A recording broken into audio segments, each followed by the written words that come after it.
just want to fold them together now, right? Once this is done and it cools a little bit, I can start rolling out my pasta and assembling the rest of my lasagna. It's gonna be good. I'm the pasta master, and this tool is gonna help me make my pasta faster. When you're baking, it's all about measuring your ingredients. When you're cooking, it's much more about taste. When you're making pasta, make sure you count your dough. And I'm just grating off this cheese here because I need to start assembling my lasagna. All right, my pasta dough has rested for about 20-25 minutes or so. And you can see how the dough has really come together. It's smoothed out and has a nice elasticity to it.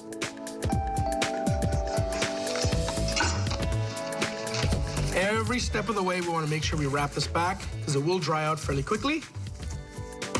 I just want to make a rough rectangle, and then my pasta machine will do the rest.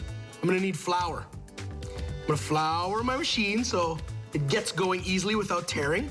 Flour a little bit of my board. Now, the pasta machine has several settings, and it starts out with spaces about yay big, and then gradually goes down, down, down, down, until you have the final thinnest piece. So we want to start on the largest setting. So if you start on the smallest setting first, you'll tear the pasta up. I want to fold it into thirds and notch it down by one. And then you roll. Drop it down. So now you have this long piece of pasta, right? And although it looks quite pretty, it's a little bit long for the length of my pan. So I just measure the size of my tin, so I know I gotta cut there. I know exactly that that is the length of my pan. I have to get all this pasta done before I start blanching it and assembling it, right? And then roll. All my pasta is assembled. I got probably a dozen pieces in there. So I want to make sure I brush off some of this excess flour, because that flour will just make the water gummy. Gently lay the pasta into the water. I don't want them to stick together, so I want to put it in no more than one or two at a time. But I do want to get them in roughly at the same time because they only take about 1.5 minutes to cook. I need to oil a tray liberally. Trusty little spider. I'm just gonna steal this first one out. I wanna make sure I lay it out in a flat layer. Oil on the surface, and on we go.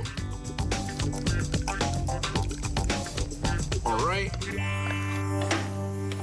Now, I'm not making a classic tomato sauce. I'm just gonna show you how to use tomatoes to keep a rustic style pasta. I can use a little bit of this liquid, actually. It's a good place to start. Take a little bit of the tomatoes as well and just crush them with my hands. Make a nice base so my pasta doesn't burn. So let me set up my little station here so I can work effectively. Here. Okay. Everything is around me. I'm ready to go.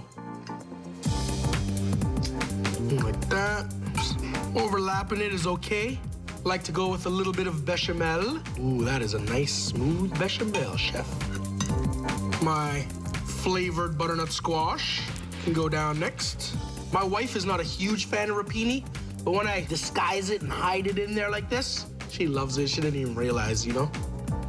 A little bit of ricotta. Nice, soft, creamy cheese. And I want to put in every layer some grated Parmesan cheese.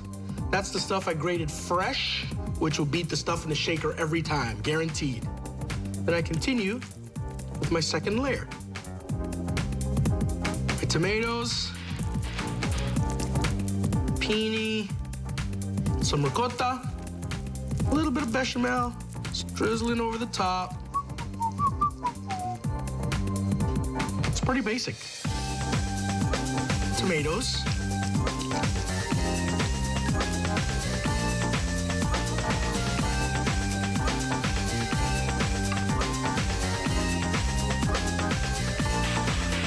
So I'm gonna top with the rest of my bechamel, but I wanna let everybody know that I put a little bit of sage in there. Look at that lasagna, look at that. Oh my gosh, I can kiss it. Beautiful. I want to put it in 350-degree oven for 30 minutes, just so it heats through. It buys me some time to do something quite charming. I want to turn my oven on to broil so I get a nice char top, characteristic of old rustic Italian-style lasagna.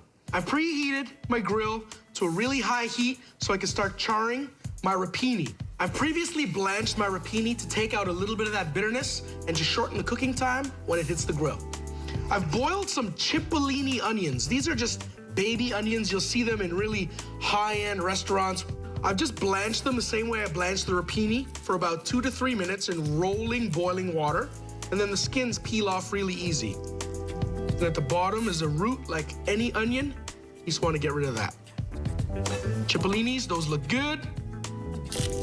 I want a couple cloves of garlic, because garlic never hurt anybody but a vampire. Slice my garlic. This is mostly for flavor. Toss the garlic with my rapini and with my cipollini onions. Season it with a little bit of salt, a bit of pep, and some olive oil. The olive oil will marinate these vegetables in the quick time that I have it in here. Also, it'll help transfer the heat on the grill so I get a nice thick char.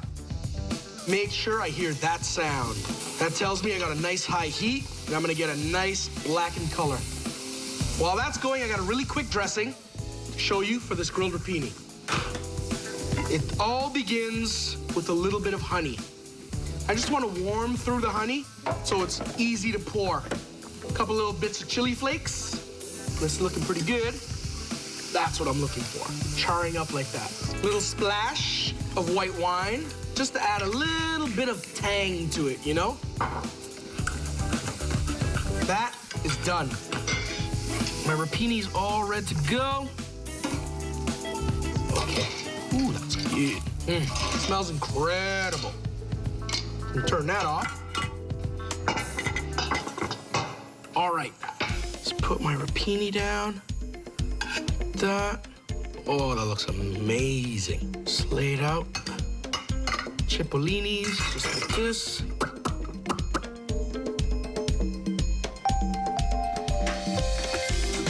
Just to round it all out, a little bit toasted walnuts.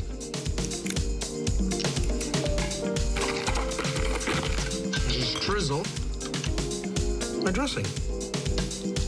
Pretty simple. That's some serious business going down right there, boss. Let me check out my lasagna. Oh! That's a hungry man meal right there. The only thing that'll make this meal even better, some beets. Decide on how big a piece you want. That's for my friends, and that's for me. With the trusty spatula. Oh my gosh. That is crazy. And you know what? It'll even be better tomorrow after it cools and sets back up and I reheat it. Get some of that sauce on there.